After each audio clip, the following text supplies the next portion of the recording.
এই ২৮ বছর আপনি হয়তো কথা বলেননি, কিন্তু আপনার যিনি শাশুড়ি ছিলেন নীলা চৌধুরী, তিনি যতবারই সালমান শাহ প্রসঙ্গ উঠত বারবারই উনি বলে তাকে হত্যা করা হয়েছে এবং সেখানে অন্যতম আসামি আপনি।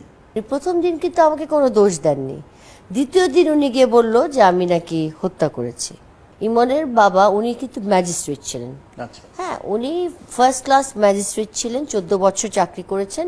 উনি বাবা হিসাবে নিজের ছেলের জন্য যখন রমনা থানায় উনি যখন কেসটা ফাইল করেন, উনি কিন্তু ইউডি মামলা হিসাবে ফাইল করেন, আচ্ছা, unnatural death, which is suicide or accident, not murder. একজন স্টার যে মানে বাংলাদেশের মানুষ, বাংলাদেশের বাইরের মানুষও তাকে চেনে, তাকে চায়, তার অভিনয় পছন্দ করে, কি এমন হয়েছিল যে তাকে আত্মহত্যা করতে হবে? It is suicide. এবং সুসাইড কেন আপনি জিজ্ঞেস করছেন তো, ও মেন্টালি ও সুসাইডাল বাই নেচার। ও আগে আরও 3বার সুসাইড করেছে। আপনারা যদি চান আপনার মেট্রোপলিটন হসপিটালে গিয়ে রেকর্ড চেক করতে পারেন, ওখানে 2বার ওর সুসাইডের রেকর্ড আছে।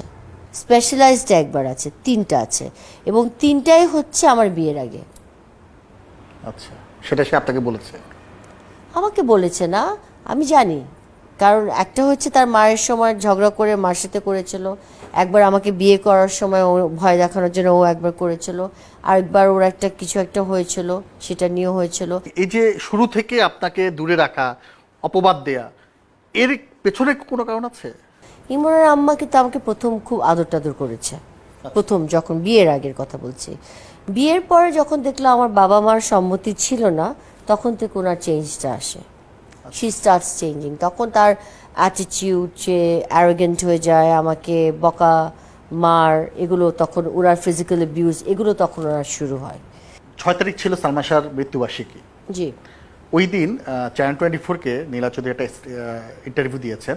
সেখানে তিনি দাবি করেছেন, তো বরাবরের মতো আপনাকেই তিনি আসামি করেছেন, এবং সেখানে উনি বলেছেন ভারত থেকে ভাড়া করে এনে সালমান শাহকে হত্যা করা হয়েছে। এটা কি হাস্যকর না? আমার তো মনে হয় ওনার প্রতি বছর প্রতি 6 সেপ্টেম্বরের আগে ওনার একটা নতুন অ্যাডিশন এবং সাবট্রাকশন শুরু হয়ে যায়। উনি একটা কিছু কমায়, একটা কিছু বাড়ায়, এক একবার এক একজন মারে। একটা মানুষকে কতভাবে মারে মানুষ? যে নীলা চৌধুরী বারবার বলেন যে আপনার সাথে আজিজ মোহাম্মদ ভাইয়ের একটা সমস্যা হয়েছিল, তার রেশ ধরে তাকে মারা হয়েছে, একবার এরকম বলেছেন উনি। তার সাথে আপনার সম্পর্ক ছিল, কিংবা ওই সময়টা আসলে উনি অনেকের সাথে আপনাকে জড়িয়েছেন। উনি আমাকে কার সাথে জড়ায়নি? কিন্তু কখনো একটা বারের জন্য প্রতিবাদ করেননি। সে বাধাটা কোথায় ছিল? ফ্যামিলি, সমাজ, অনিচ্ছা, কোন জায়গাটা আসলে বাধা? অনিচ্ছা। এত নোংরা কথার জবাব ছিল না আমার।